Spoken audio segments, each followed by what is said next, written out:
from where you at. I came here for vengeance, watch your back. No need to defend, I'm on attack. Sorry they can't reply, but I guarantee they had a blast. Pop, pop, pop, pop, I be on the next only, yeah, I am fresh to death. Going to take a quick break from the podcast to bring a few things to your attention. First off, as I was going through the YouTube analytics, I noticed that almost 70% of my watchers are not subscribed. So if you're watching this right now, please do me a favor and click that subscribe button. Every single time I get a new subscriber, comments, likes, and shares, this helps spread the podcast more, and I really, really appreciate you guys.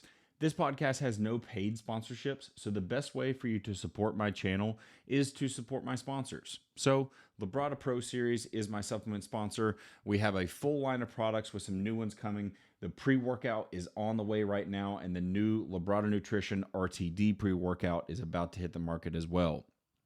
On top of Labrada Pro Series, I also have Gasp and Better Bodies, and then I also have Authentic Aminos. Please go support these companies. Use my code Bagley10 for Labrada Pro Series, Bagley15 for Gasp and Better Bodies, and Bagley for Authentic Aminos. Thanks, guys. Let's get back to the podcast. What's going on, everyone? Welcome back to the Long Haul Mentality. I am your host, as always, Nick Bagley, and today I have got my homie Jay Yount on. What's up, dude? How are you? Good, man. How are you? Good. Please tell me I said your last name right. I feel like this is a trend with me that I say people's last names wrong constantly. No, it's not just you. It's kind of everybody. It's a tricky, little weird last name, but it's just yawn, like you're yawning, and just add a T to it. So just Yount. Yount. Okay. All right. So I just said it Yount. I said it country. Usually the thing is Yount. All right. Well, I got that down for the future. So that's good. You doing good, man? How are things going? Really good, man. I mean, we're pushing up to about like 8 weeks, post competing, post show season. So still kind of in my, health phase, I guess you could say reset, detox, whatever everybody wants to call it nowadays. There's a lot of terms for it, but you know what it is, just kind of chilling, letting the body rest, letting the body reset, making sure health markers are all good where they're at. And then probably after this weekend, when I check back in with coach, we'll probably start to push up for the true off season. So getting antsy and getting excited to kind of go back at it. Yeah, for sure, dude. It's funny because with doing obviously this is not the Classic Physique Radio, but you are a Classic Physique competitor, and we've done a Classic Physique Radio podcast, and I always have to make sure I ask this question because people are always going to ask this, is like, all right, how tall are you, and what's your weight cap, and then how much weight do you still have left in your room for your weight cap? Okay, so it's a little tricky with me because usually I'm like right at 5'9", if not a little bit over. So this past season for 2 shows, I was barely over 5'9", so my cap would have been 212. At San Antonio, I was 5'8.5" somehow. So I dropped a lot of height. So then that would make me 204. So basically on my pro card, when you go look at your pro status and stuff like that, my height that's locked in is or my weight cap that's locked in is 204. So that's my weight cap. So I guess you would say I'm right at 5'9", if not a little bit below, depending on who's hiding me. Yeah. And how close are you to that cap? What was your last weight at the last show? So San Antonio, I weighed in completely clothed, and I was around like 201. Okay, cool. Probably 199, 200-ish, somewhere around there. Yeah, so you got some room. That's good. A little bit of wiggle room. Yeah, but I mean, it's still one of those things that like you can't just have like an insane like blow the fuck up off season kind of thing. So it's always interesting. Like I like kind of digging into like how do people feel about that? You know what I mean? Like, do you feel like you are leaving some in the table leaving some in the tank if you don't push like super hard into an off season, or have you kind of moved past that thought process? So for me, I've never really, since turning pro, like had a true crazy real off season, I guess you could say. Like I've had time off. Usually it's like 6-ish, 8-ish months of like, actual good training and surplus and all that good stuff. But I've never really had a coach or anybody push me crazy with the food just because of the weight cap thing. And then also kind of like just not blowing up and then reaching that cap like right after you turn pro, and then you're kind of stuck there. Also, because I want to stay in classic as long as I can. Yep. I'm not looking to kind of go open right off the bat if I don't have to. I feel like my structure and everything fits classic a lot better. Mhm. So I haven't really had a, where I'm like gonna throw up type of off season where I'm pushing so much food and, feel awful, which is really cool. And I've still grown really, really well. So that's kind of like one thing with me is like I'm a little bit of a rounder, bubblier guy. Yeah. So like my weight doesn't really match. If I tell people I'm 200 on stage, I've had a lot of people say like, "Oh, you look like 210 plus or 215 or something." Right. And like in the deepest I've gotten off season, at least at my heaviest, was like 232 or 235 for like a few weeks, and then it would kind of like stay around 230 ish. Yeah. So I've never really pushed past that. It'd be really it's fun to think about. You know what I mean? Yeah, yeah, yeah. There's you're Blow still a bodybuilder at the end of the day. There's still that thought process of like, how fucking big can I get? But 100%. how old are you, Jay? I'm 25. 25. So, and when you got started in the sport, Classic Physique was already like established, and they had kind of already been going for a little bit, right? So, like when you wanted to get your pro card and all that stuff, you saw your future in the Classic division, right? 100%. So I started in men's physique. I started competing at 20 years old, so 2020. Of course, my first prep was, C word. I don't know if you want to say that on YouTube. It's crazy stuff, but so I started competing during that whole time frame. So I started prep like at the beginning of the year for my first show ever in men's physique, and then I ended up prepping like the entire year, basically just for a show to pop up whenever. And I prepped at home and everything like that. So that was crazy. Jeez. So that doing that already, I was kind of like, if I can do that and stay on my diet, like with all that craziness going on, like, and I loved it. I was like, this is for me. So I Right. started men's physique, and then I never really had a men's physique structure. I just thought, like, to me, I didn't feel worthy, I guess, to be classic or be a bodybuilder just because it was like my first show. Right. So like, oh, this is kind of the step into the whole bodybuilding realm type of thing. So that's what I started at, and then lo and behold, I always had bigger legs and more of a classic shape. I could vacuum better than I could hit my abs, so that was men's physique was never like in the cards for Yeah. that. So Now I'm picturing a men's physique guy hitting a fucking vacuum. yeah, honestly, in hindsight, I probably should have vacuumed in my men's physique pose. Probably looked better, but yeah. So like I did that for going all the way till 2022.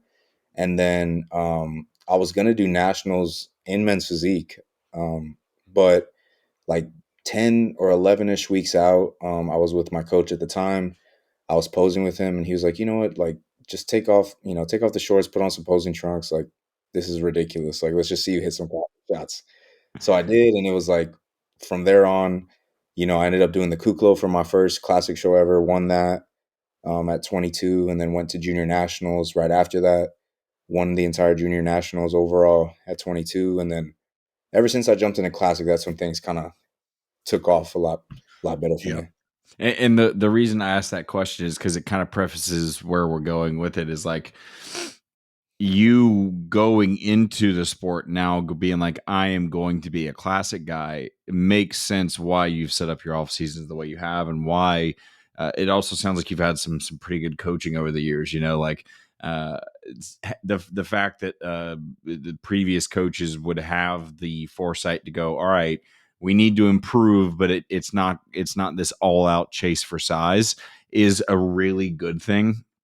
And I think a lot of the guys who are at the top of the sport right now are a little bit older than you and have probably been around since before classic physique was a thing, right? So those guys at the time probably spent a lot of time trying to get as big as they possibly fucking could, and now like going the opposite direction with it and not going as hard in their off seasons, and they put on so much weight, now they're having to try and stay under their weight cap. It probably makes their seasons a lot more like boring, because like you can't really do a real off season. You can't really risk putting on more size and losing your lines, and then you're fighting down into it. So it's very interesting because I'm curious to see if like as some of the old guard ends up retiring in the next 5 to 10 years, and the new people coming up who already have classic physique as an established division if we start to see less of issues with people getting into the weight cap, you know what I mean? Because they have played it smarter and not tried to get as big as they could, you know? Yeah, and I think, like, you know, looking back at it, I'm very grateful for the coaches I've had that, you know, kind of did set up that, because I mean, being a young kid, you know, you get hype after a show to like just, you know, eat like crazy and train as heavy as you can and just like blow up in your off season.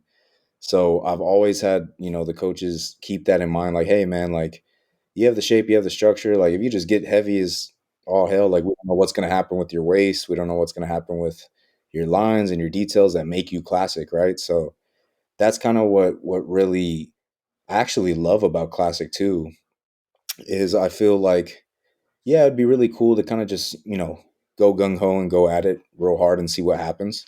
But at the same time, like us classic guys, especially when we're getting closer to the cap or just keeping the cap in mind, we have to be so dialed in and detailed with our off seasons. Yep. Like there really is like zero off switch. You know what I mean? You have to calculate every little thing, because you can't just, you know, eat cheat meals every single day, because then your waist gets distended and things start happening with your gut. And that midsection is king in classic, you know what I mean? So you got to keep that in mind. If you have a really bad lagging body part, you can't just make those other body parts crazy overdeveloped, because it's just going to make everything worse. And classic Yep. is, I would say, you know, bodybuilding is very symmetrical and everything like that, but I think classic symmetry and balance weighs a lot more, I would say. So, you know, For sure. you got to keep that in mind 100%, because the guys at the top are all pretty much balanced. So you got to like, if you got a bad body part, you got to be very precise with your volume, how you're Mhm. programming your training, how hard you're going with your training. You know what I mean? Because you still, again, risk of injury and things like that. Like if you get injured in classic, you know, you're out for X amount of time. That body part lags behind, and these guys, like, I'm telling you, man, even since I started at, you know, 22 in classic, like these guys are just so good and so gifted and just getting Yeah. better and better and better. And it's like, right when you think some guy's at the cap and he can't get better, he comes back next year and he looks like a whole different bodybuilder. You're like, what the hell is this like magic trick? Yeah, So right. that's what I think is really cool about classic. It's like more, to me, even in the off season, it's like really fine details that Mhm. you really like. To me, that's bodybuilding. Like you're etching out your own masterpiece and your own sculpture the way you need to kind of like etch it out on your own. So Right. it's all up to you. You know, with open and things like that, sometimes like say you have a bigger waist, you can just get really big up top and get really wide and kind of mitigate that. Classic, you can, because of the cap thing, and Yep. you're just going to get exposed, because Right. these, you know, these guys' waists and torsos are just like a little bikini girl. It's just Right. stuff. And I think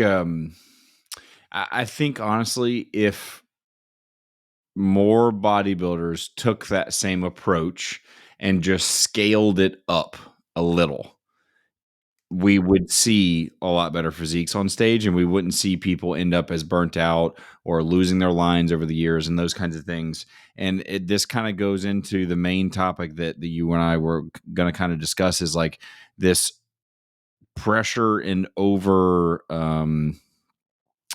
focus on trying to make things happen like as soon as possible. You know, like whether it's a classic competitor or an open bodybuilder, it's like rather than just continuing to play the game that you've always played that has gotten you the results, right? Aside from like along the way, you got to tweak some things here and there that aren't working too well. But for the most part, what you've been doing is working well. Getting to this spot where you're feeling like, am I doing enough? And then you start panicking, trying to do extra in places where it doesn't really move the needle the way you think it's going to, you know. This is a conversation that like I've had with a few guys, like a few open guys, a few classic guys, is like these off-season periods aren't necessarily about just like how freakishly big can we get. It's about improving on the physique and what the physique needs. You know what I mean? It's not just like get as big as freakishly possible. And rather than trying to force a response, we kind of like nurture a response, right? And like giving yourself a moderate surplus over long stretches of time, being smart with how we deploy PEDs and training and all this sort of stuff, kind of ebbing and flowing through this pattern we can put on tissue at a much faster rate than if we try to like bomb it with everything at one time, get as absolutely big as possible, and have to diet off all this extra fluff that we've put on, you know? Yeah, and that's one of the biggest things right there is like getting to a point of like so much fluff and so much like where you're just focusing on that weight. Like, you hear all the time with I guess it's more of an old school thing because now we've kind of transitioned a little bit more to being a little bit smarter, staying insulin sensitive, trying to be a little bit leaner than just getting fat in the off season. But the old thing was always like, you need to hit a new weight, hold that new weight, and just let it marinate and just keep hitting these new weights every single off season just for, shits and giggles kind of thing. And how many times have you seen guys, myself included, when you push up to a certain weight, like for your specific physique, you just put yourself in a big hole trying for that prep, and you almost end up during that prep. And I've had a prep like this too, where I hit like a brand new, heavy body weight. I was all happy about it, and then when prep comes around, I end up weighing the same as I did at the last show, if not less. Yeah. It just was way harder to diet off. So Yep. at the end of the day, like it's not really about that. And that's what I'm very grateful to learn at a young age, Yep. especially starting at 20, 22, is I learned like from the very beginning was obviously structure and everything is going to be my key thing that I need to hang on to, and all the detail work and all that kind of stuff. So I've been very lucky to have some really good guides. And then obviously I'm like a nerd with bodybuilding. So my fiance will tell you all the time, I got some type of podcast playing in the background all day long when I'm just walking around or just sitting on the couch or something. So Yep. Same. just being able to learn and really be open to learning, and not just be married to one certain style of anything. That's really what pushed my career crazy trajectory a lot higher, is just being able and being willing to learn. And like, hey, you know what? I'm going to try, even though I don't think this sounds right, or I don't think this is the right move. Like I've had, a coach say, hey, I want to keep you around 220 in the off season, 225, and, make training really good, make you feel good, keep you in a good spot for when we diet. And he's like, I promise you, you're gonna put on muscle. We're gonna be heavier, but it's gonna be a clean look. And when I was younger, I was like, oh, that's lame. Like, what are you talking about, man? I just need to get ginormous. I've seen these guys in person. Like, I need to get huge. And then, like, when I ended up doing that, like, there is a certain spot for my physique, as I've seen for like through the years in off season, where I stay a certain amount of like body fat percentage and composition. My training stays really, really well, keeps increasing, but I'm not just getting fat and just blowing myself up. And it just made every prep so much easier. And then those are the off seasons where I have actually ended up heavier on stage. Yep. So it's crazy how, you do have to kind of go through some things and kind of trial and error some stuff just to get that to actually click. But I think if the faster you are to able to get that stuff to click, the better your career. And I'm really big on like longevity too. So like, if anybody follows me and sees my training and stuff, I'm not a throw weight around kind of guy. I never really have. So, with me, that's kind of helped me because I've seen some guys through the years just get injured and things pull them back and they're having to take time off and this and that. And I've never really had to do that. So, it just pays off being able and willing to like learn and Yep. kind of relax and be like, this isn't going to be a overnight thing, especially in classic. Yeah, 100%. And you messaged me the other day because you were curious about like setting up your training program and that sort of thing, and we just had like a quick little discussion about what it is you're trying to do and trying to improve, and you're kind of talking through like the things that the judges and other people have told you that you need in order to be better for the next seasons, and kind of talking through like, well, this is my split and this is how many exercises I do and all this stuff. And the thing that I told you was like the number one thing that trumps everything as far as what machine you use or what pattern you use is how you execute it, and then time. Like there is no greater performance enhancing drug than 5 years. You know what I mean? Like there's no greater performance enhancer than just time, and with those things that you've already said of like, I'm always learning, I'm always listening to other people, I'm always trying to find some new way of doing something or whatever it might be. over time, you apply those things that actually move the needle. It's like I said, we live in a weird spot in bodybuilding because like people get really hyper focused on small things that don't matter and miss things that do, and like big things that do, because they feel like it's too simple of a solution. You know what I mean? Is like they want to focus on the doorknobs of the house they're building and they don't even have a frame of the house yet. You know what I mean? It's like we can't exactly put doorknobs on the doors when there's no doors or frames to the rest of the house, you Yeah, know? there's So no foundation even there yet. So exactly. And we kind of chatted through that and I was like, dude, yeah, I mean, I can break down exercises, I can do all this stuff for you, but what I would rather do is like let me see a video and see how you execute. Let me see how you go through these movements, because if you're doing fine there and you know how to take that execution from one movement pattern to the other or one machine to the other and know how to like I'm going to hit my lat whether I'm doing a dumbbell or a cable or this fancy machine or whatever it is, like that's the skill that matters, not necessarily the equipment and that sort of thing. So like I've gone from this mindset of like we do things this way, this exercise is what's going to build things, this is how we train this way, to much more relaxed, like cool, that feels good for you, awesome, roll with it. Are we improving? That's what I give a shit about, not whether I think it's the right way to train or not. You know what I mean? yeah, and that's a huge thing I've been through like throughout my career is I've done, different styles of training with different coaches and different methods that they wanted to apply. So I've always been a guy that like I never really ran my own training. I have thoughts on training. I have principles and things that I've always kept in mind. But I've always, let my coach dictate, what I need to do. That's just the kind of athlete I am. You know what I mean? So I've had phases like, and it would not be optimal at all anymore in this day and age. But like, lo and behold, after my pro debut season, I was like 180 on stage after I turned pro. And that pro debut season, 180 was what I weighed at junior nationals. So I ended up being the same weight. So I didn't really make a crazy jump in all season.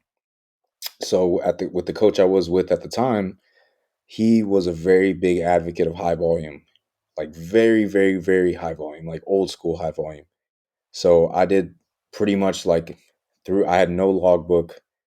I did different exercises almost every single session. Mm. Just everything was based off of, I knew what I needed to improve, but everything was based off of feel. And like honestly, it just sounds super bro, but just pump, like trying to pump the ever living crap out of every muscle. So that was the big focus, higher rep ranges, shorter rest times, things like that. And that was the off season, weirdly enough, where I went from 180 to my next time at Charlotte when I got second. I think like 202 at weigh-ins. So I like Bit of a jump there. I would say like probably 17, 18 pounds in about like 10 months, 8 months, something Yeah. like that with that And off. So but that just goes to show that like first off, sometimes doing something completely different is a good idea, right? mhm. And then second, there is no way to be rigid with this, right? Like the more you tell, the more people push back on things and go like you're doing this wrong, the more it's like I know that you don't know what you're talking about, because if you tell me that I'm doing something wrong and you have no context to what has happened over the period of time that I've been doing this, you shut your fucking mouth. Like you have nothing to say because you don't have any data. You're just looking at it from the outside in going, that's not optimal. It's like, well, how do you fucking know? And You know what I that's mean? So we it's like living right now. It's wacky to me because like yeah. I'm sure you were the same way. Like when I came up, I was looking at the biggest bodybuilders I could, and whether nowadays people would say, "Oh, they train like retards" or some crazy stuff, and Yeah. that's who I was looking up to, and that's who I would. Yeah. You know what I mean? Jay Cutler, Phil Heath. I was real big into. I did a lot of FST7 training during that Yeah. offseason too, Yeah. and God, that's been so demonized now. Like you won't even catch a single person doing an FST7 set at any gym probably anymore because it's way too fatiguing and taxing. Which that's a blows my mind. But Yeah, like that's a fun one. we're living in a time now where again, like you said, experience, right? Experience always trumps any study, any data. I don't care what Yeah. anyone says. And we live in a time now where they don't even have experience. They're 150 to 170-pound kids that are doing, no eccentrics, slamming the weight. Telling pro bodybuilders that they don't know what they're doing. They have the confidence too to go on TikTok, go on Instagram, and Right. talk to coaches and pro bodybuilders and be like, y'all are wrong, y'all are stupid. Yeah. I'd never have thought about that. Like, anybody bigger than me, I was like, you're probably smarter than me, and Yeah. I'm gonna try to copy you. Well, So so the thing is, and there's a couple thoughts on that, is like the unfortunate reality is expertise now has been turned into number of followers. So like the more followers you have, the more expertise people seem to believe that you have. Right. So if you're getting views and you're increasing your following, that's where people are like, oh, this guy must know what he's talking about. But the reality of it is like that's not how social media works. It's like yeah, the person who can just garner attention is the one who ends up getting like likes and followers, not necessarily that they're putting out the best information. But the other thing is like there's so many, I'm going to call them kids because they're in their early 20s, and like I'm 32, so I'm like 7 years older than you. It's not that much older than you, but I'm older than you in an aspect like when I look at like a 20-year-old or a 21-year-old, it feels like a child. You know what I mean? Like, so they're in that age range, and they are building they're building their image of themselves, their business of themselves, um, their rapport with other people, all based around attacking and breaking down other people and saying why they're wrong and why they need to do it this way.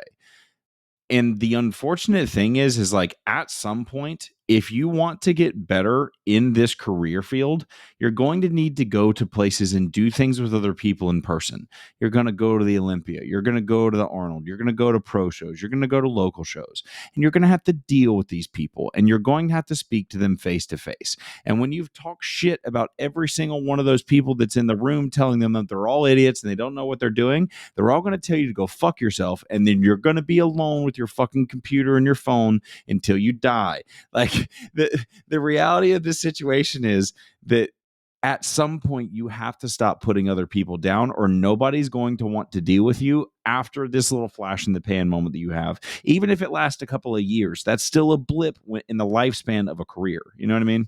oh yeah. I mean, That was a rant. no, I mean it was valid though. Like, you said a lot of good points. Like, at the end of the day, like when we're all backstage, or you're back there getting tan with your boys, and everybody else, and you're back there pumping up, or whatever the case is with everybody there, like, it doesn't matter from C-bum, top guys in the industry, to these guys that are just coming up.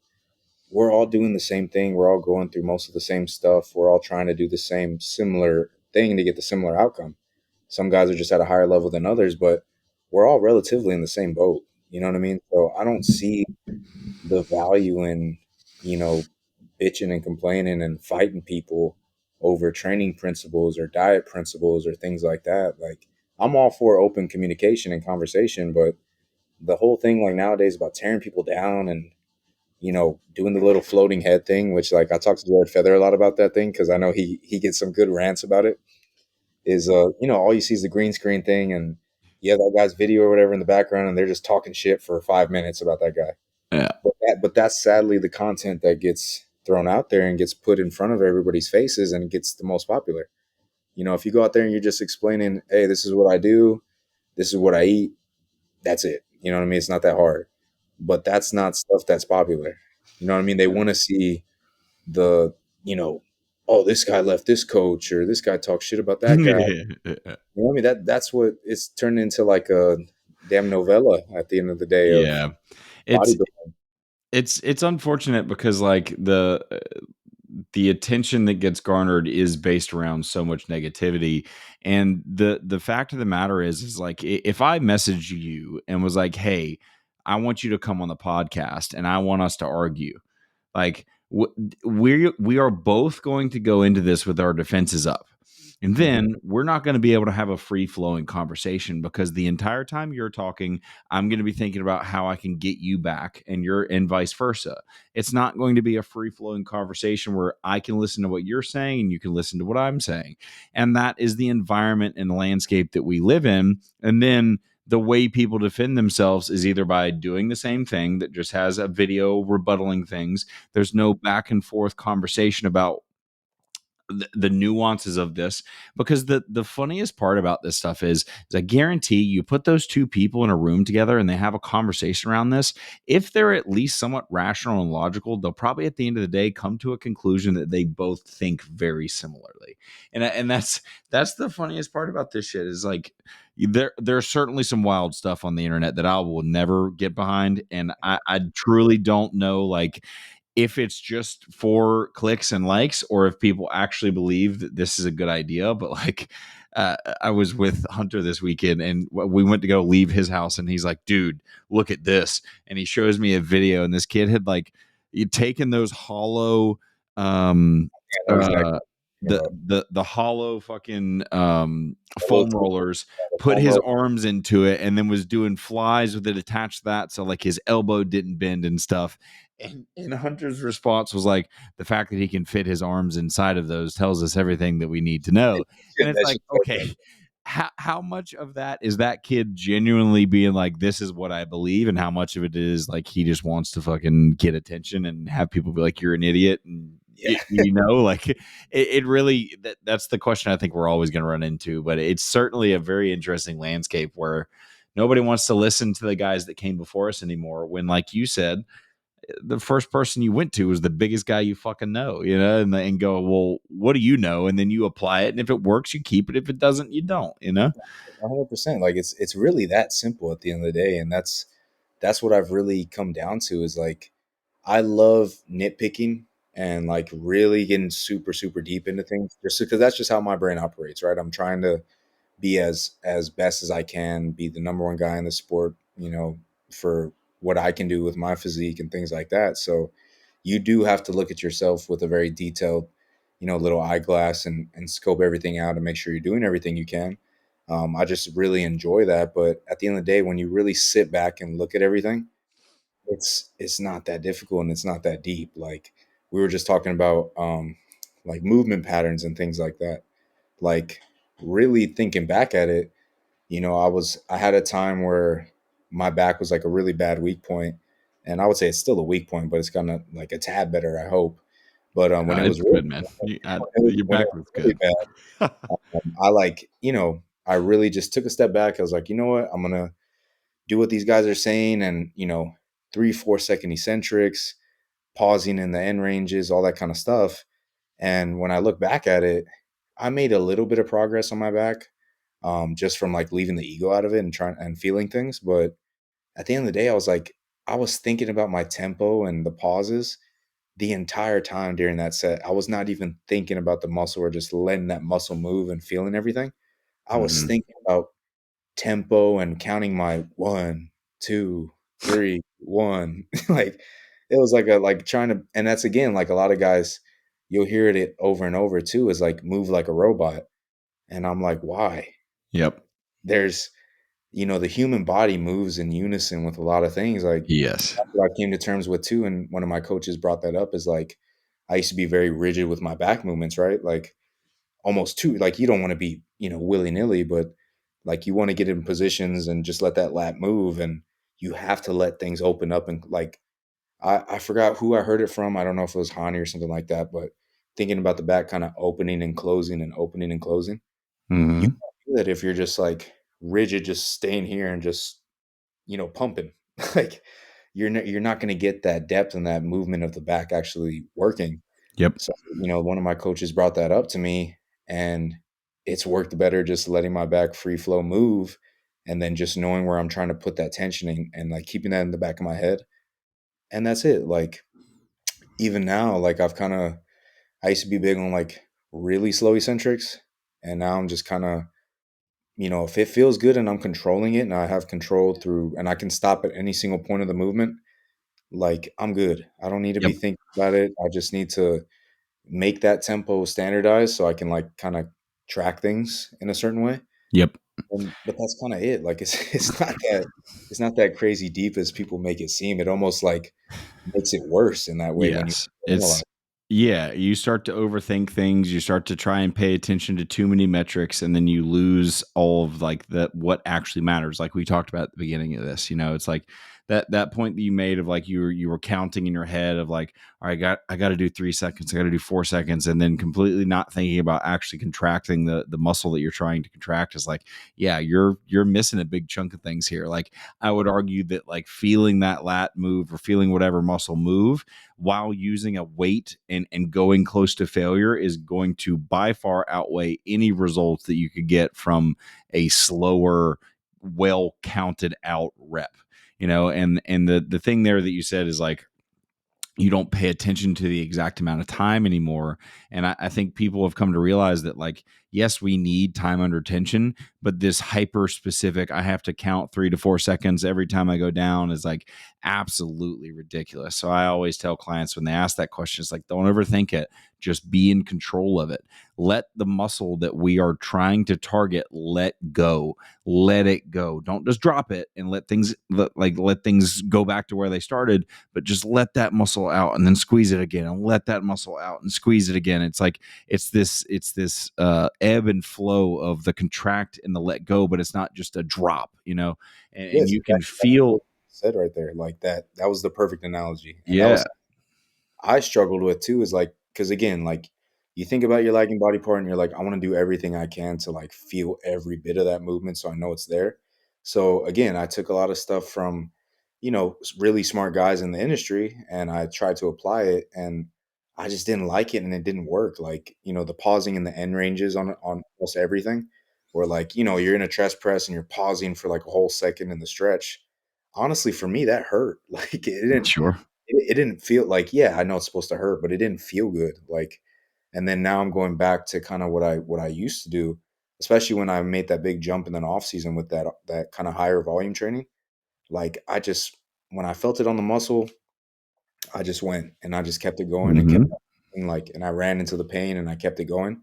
And it was like a constant, it was like an art basically. Like you Yep. find that range of tension and you stay on it, boom, you stay on it, boom, you stay on it. You're not pausing any single spot. I mean, sometimes if you need to, you can, I'm key on holding contractions if you try to like you really have trouble feeling that contraction on something. But for the most part, man, it's like control the eccentric enough, be explosive as you can and powerful on the concentric and find a really good rhythm, like you said, and just let it flow. Like just keep it going. Cause Right. to me, that's keeping the muscle under tension. Yep. Sometimes when you pause in that deep spot, like you can almost just sit there and everything takes off of that tension. But Yep. if you Exactly. keep it going, like then everybody's gonna be like, "Oh, well, you tire out faster that way." That's the point, bro. Like Sure. that's the And whole reason. something that I think gets lost in the sauce with this is like, I look at these categories in two different manners, and like we have a lot of studies about hypertrophy, Mhm. and then we have bodybuilding, right? Like, yes, hypertrophy is a component of bodybuilding, but if we look at competitive bodybuilding, at the end of the day, what matters is how you can present your physique on stage. And when I see guys who are very, very rigid with their movement patterns, it tends to translate that way on stage. They tend to be very rigid on stage. And you were talking about back, for example, of like being really locked in and chest up tall and spine this and this, that, and the other, and like things don't move a lot, and like you don't like rotate any, everything's super stiff. Like, I'm not saying that that's a bad thing. I'm not saying that you shouldn't do that. I think you should try to keep the most stable position that you possibly can. But I also don't see anything wrong with a little rotation at times with that spine, because like we are going to hit poses where, guess what? Our rib cage has to rotate. And part of us being able to rotate is our lat being able to move well around the rib cage. So if I'm super rigid and I only do slats this one direction, I could have a really hard time going into my quarter turns. I could have a really hard time getting in certain positions, all those different things. So like maybe if we were a little bit more fluid with certain things that do allow us to do body English while getting a contraction within safe parameters, that sort of thing, it's probably going to end up inevitably being allowing you to be able to move better when it's time to present your physique. 100%. And when I try to apply exercises to people's programs, I'm going to ask them about injuries and positions they can't get into, and then try to figure out how we can improve those positions for them to be able to present their physique.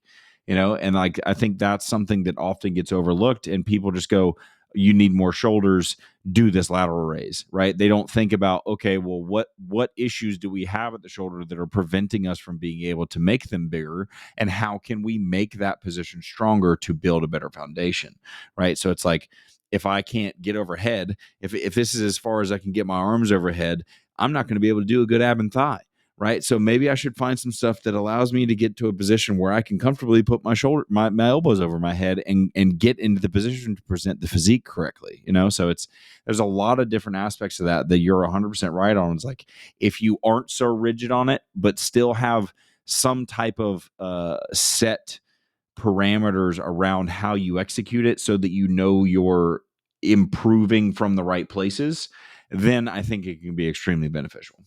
Yeah, and that's again like the same thing going back to, everything I kind of view training with, I try to apply it with like poses, right? So, you always, as a competitive bodybuilder, you should have that in mind. Like, when you're doing an exercise, like this is just an example, like a pullover, right? So, I was training with one of my clients the other day, and he's a young kid. He's like 20 years old, just turned 21, very bright future, but he was doing pullover. And again, he's just looking at TikTok, and that's what gets a lot of his training from when he doesn't listen to me, right? So he was doing pullovers, and he was just super rigid, right? Like he was staying in one position and just pulling and pulling, and it just looked like a lot of bicep and things happening.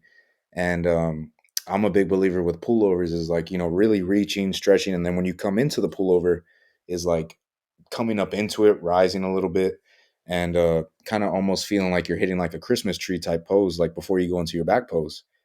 And I kind of explained that to him, and he was like, "Oh my God, this is crazy. Never clicked like this." I'm like, "Yeah, like you don't got to be so tight." And again, like you said, looking at these guys, and I think this is just like the bro science in me, but like, looking back at guys back then, they didn't do this top set back off method with training. I'm going to only do two reps to build up to my top set, go all out. Like that's very powerlifter-esque to me. So you see a lot of that training now. That's kind of the majority of what everybody does. And they're so focused on strength, right? Like being as strong as humanly possible. And they get themselves in positions to be the strongest they can. And yeah, I'm all about bracing and getting yourself in right positions and things like that to hit the target muscle. Mm. Like you see guys being so stiff and like, even on incline Smith press, they're tucking so hard and they're like super tight, like they're doing like a powerlifter's bench press, and they're just moving in this little tight plane. And then Yep. that's again, I think that translates to, why we're not seeing guys being able to open up and move really well. Right. I think that's a It, big part of what's going on now. yeah. And the thing is like, there's a lot of metrics within bodybuilding that unfortunately we can't quantify. We can't put a subjective thing. We can't put an objective thing in front of us that this is what makes this happen. You know what I mean? There's so many things that like we can't explain fully, but Yeah. strength and getting stronger is a very easy metric for people to grasp and grab onto, right? So I completely understand why, especially in the early stages of someone's career, it's very easy to go, me stronger means me bigger, right? And to a certain degree, that's the truth, right? A stronger muscle is a bigger muscle, but we can't also completely throw out everything else because there's a lot of things about hypertrophy that we still don't understand and that we are still learning. And I think that's one of the biggest things about science and these science-based approaches that people are really forgetting is science is not about going, we have the final solution. it's about just finding ways to learn things that we don't fully understand.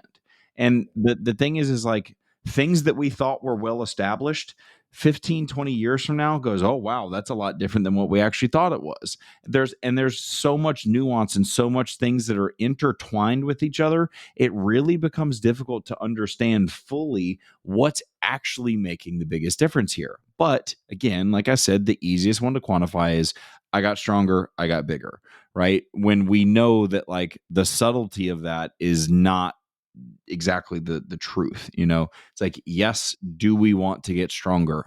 Duh. But if we are sacrificing everything for the pursuit of strength, as you said, go be a powerlifter.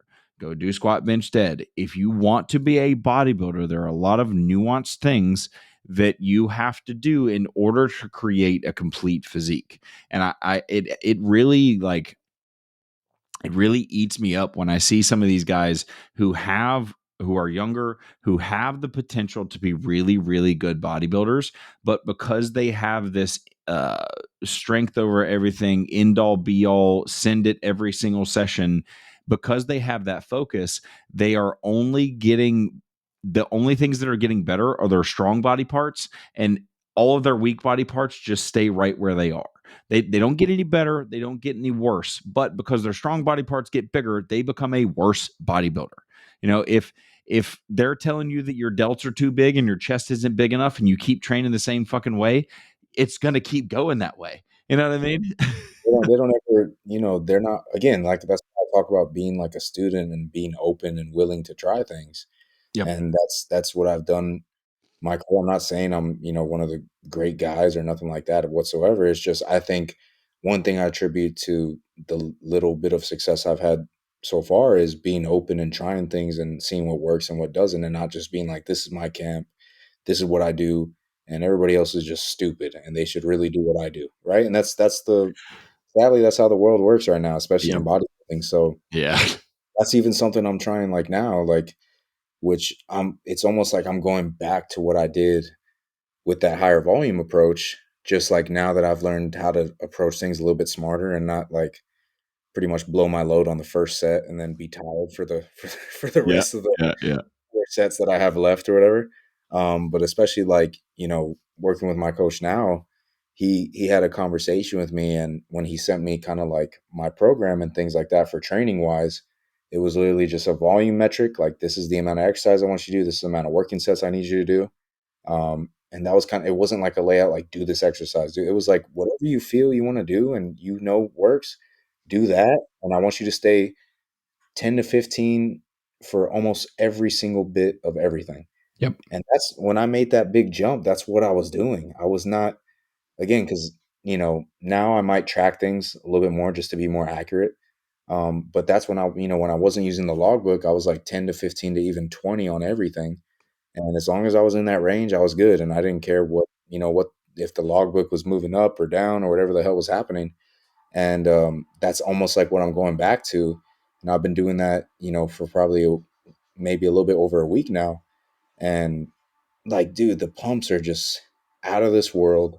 My connection is crazy good. I'm not having to slow things down to a insane amount just to feel things, because things are just so fired up already.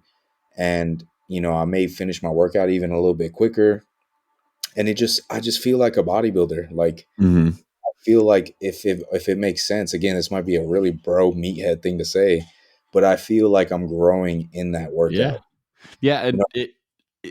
it's funny that you say that stuff because like I don't compete anymore and stuff, and I've moved away from a very rigid training style and Mhm. like do a little bit more volume, not so much failure training, that sort of stuff. And like I get some better pumps now than I ever did when I was like 265, and it's like, man, this Crazy. is great. I love this. Like, there's no better feeling than just being like blown out. I don't care what weight I am. If I'm just like pumped the fuck, it's like it's just good. You're so Um, good all day. You're like, yeah, my workout was the best. Like, and yeah, that's crazy. That's what used to be the metric. yeah, right. Yeah, if you were strong enough, good, but you should have been pumped out of your ever loving mind. That's bodybuilding. You know what I Yeah, mean? yeah. Now it's like there's a dogma now where if you go over 8 reps, you're out of Yeah. you're out of your mind. It's crazy. I'm just over here like watching these guys train, and I'm like feeling my shoulder. I'm like, man, I don't know how they're gonna feel in like a couple Wait years. till And you're in your 30s, buddy. 25, and I got I'm Yeah. throwing C and TB in my delt and trying to fix Yeah, these right. I had from football already. So I'm seeing these kids now. I'm like, man, I hope you learn earlier than I did. It's gonna catch up very, very quickly. And doing this 10 to 15 stuff and higher volume, and again, like taking the approach I used to, just being a little bit smarter about it. It's just been awesome, and I feel really good. Like I don't feel beat to hell. That was something he even talked to me about too. Was you know a true working set doesn't have to be Dorian Yates gun to the head failure. Like once you start slowing up and your form starts breaking down, and you're just gonna have to start ripping things just to get the number or whatever you want in your head. That's not failure. That's just effort. Yep. You know what I mean? That's just you Moving going. for the sake of moving. Yeah, you're just Yeah, moving just to go. So that's what I've been doing now, and it's like it's been awesome. So it's good. that's why I'm really, really itching to kind of push things up with the food. Yeah, See, hell yeah. as So well. so the last little bit here before we finish this up, talk about you got some new coaching. What is who's the new coach, and what is the plans for the next season? Like, have y'all talked about what that looks like yet? For everyone who doesn't know yet, I'm going to spill the beans. It's Chris Tuttle is your coach, and I used to work with Chris, and I know Chris fairly well. So I'm curious to see if he told you kind of what I think he probably told you. So yeah, I was doing my own thing for quite a while, probably like 6 weeks post show, and I was having fun with it. But I'm just a guy that like I like structure, and I like a coach, and I had a few guys in mind, talked to a few different people, and man, just the conversation I had with Chris was it just flowed so well, man. Like the kind of passion he has just even through the phone for bodybuilding, and for I wasn't even an athlete of his at the time. We just had like almost a consult, and I already felt like I was a part of the team. Like he really cared about me. So that's what really led me towards that decision. Chris is somebody I've really looked up to for a really long time. I heard you working with him too, and you've had nothing but positive things to say. Chris is somebody that people have worked with for their whole careers and never left. And I have yet to find that kind of coach. So this is somebody I feel like would definitely be that guy for me, truly. So that's a really good feeling. And the first thing was like, let me see your blood work, Yep. which that, Yeah. right off the get, right? Like, let Yeah. me get a full panel. I need that right away. I need your past 3, 4 blood works that you had with, anybody else. And to be honest, I haven't really had that pretty much at all during my career. So that was like a huge, like, man, this is cool. Like, he actually cares about this stuff. And so we went through that, and then, we had a good long talk. That's something different too, is like him calling me a lot and just being like, hey, especially after he sent me the first plan, it's like he calls me and he goes over every single bit of that plan. He goes over any questions you have. And again, it's something I never really have had either, was pretty much having my input, or my, what I feel has worked for me in the past, being able to talk with a coach and kind of correlate and see like what he thinks about it.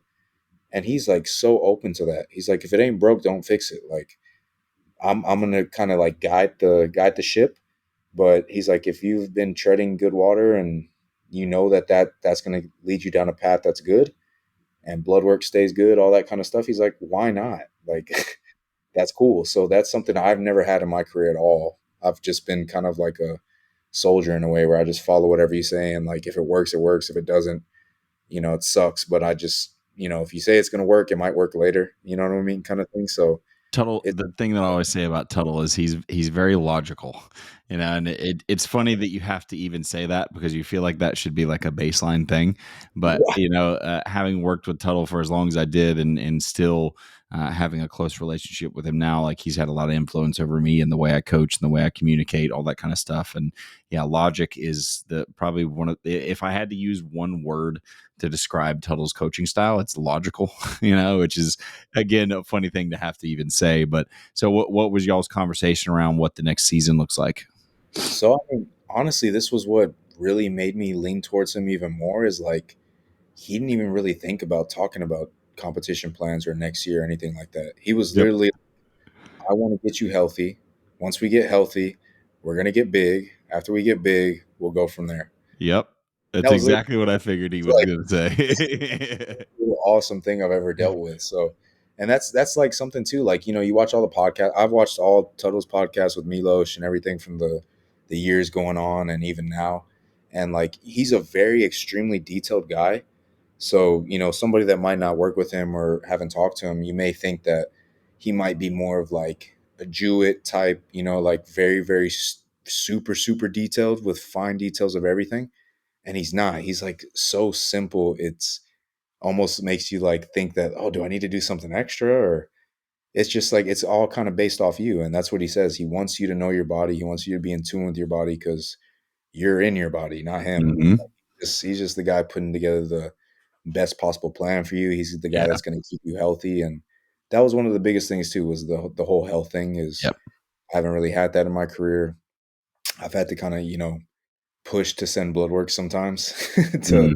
some coaches and things like that. And he just went over everything. Any questions you have, you know, he loves to answer them, which is another thing that, you know, some coaches feel like when you have questions, they shoot you down or they think that you're steering a different way from the plan. And it's so far so good, man. I mean, it's very early with us working together, but you know, I have some ideas of what I want to do next year, you know, especially with the new rule changes and things going on. So my idea is to have something set up to where there's shows kind of back to back to back in a good little Yep. time frame just in case. Because, you know, best case scenario, you want to get 2 wins and be done, or get that 1 win at Pittsburgh, New York, whatever the case Yeah. is.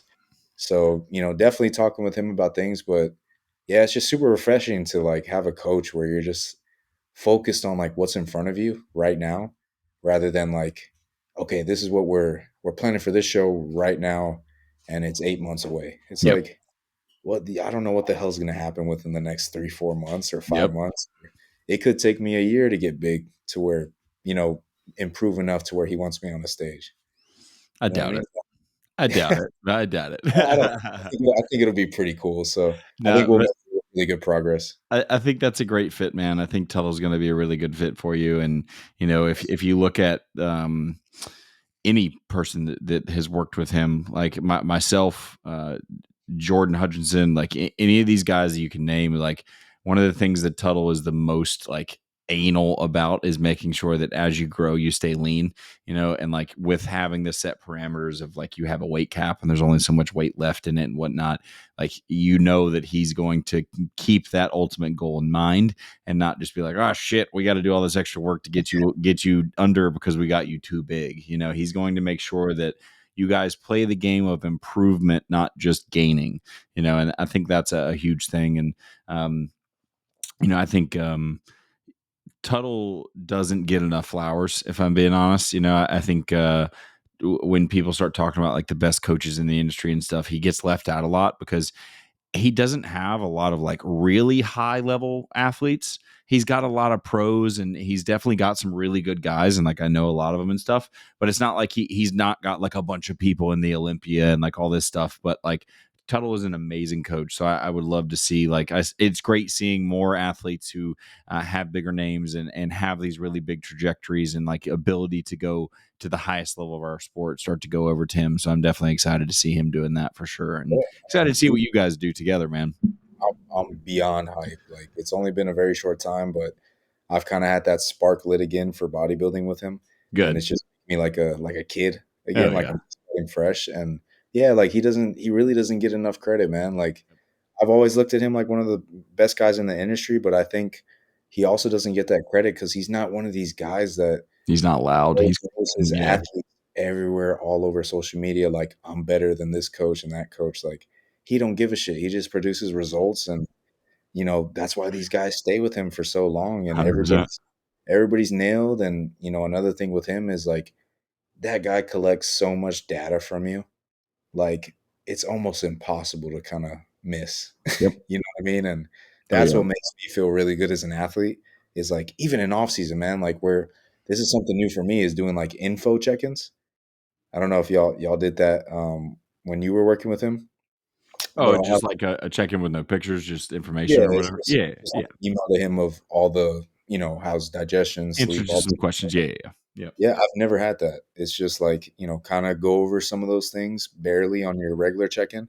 And most of the time, like, let's be honest, a lot of coaches will just kind of look past that and just look at your weight and your pictures. Yeah, yeah, yeah. And, so it usually goes like that. But yeah, so that's something new. And like even in off season, I never thought that, that would be a thing. Yeah.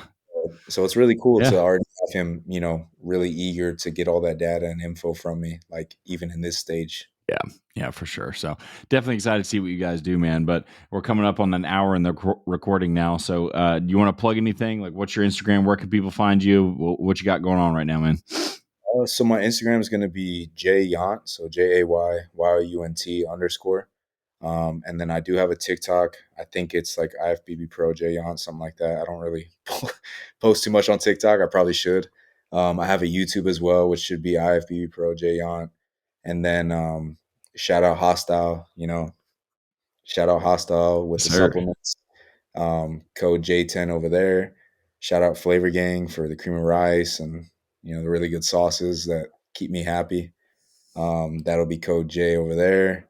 Jed North, my clothing sponsor, shout out them. Code J over there as well. And Straight Labs, shout out Straight There you Labs. go. All you guys that want the Retta. Oh yeah, yeah, yeah, yeah. Yeah, Super from Straight Labs. yes, sir.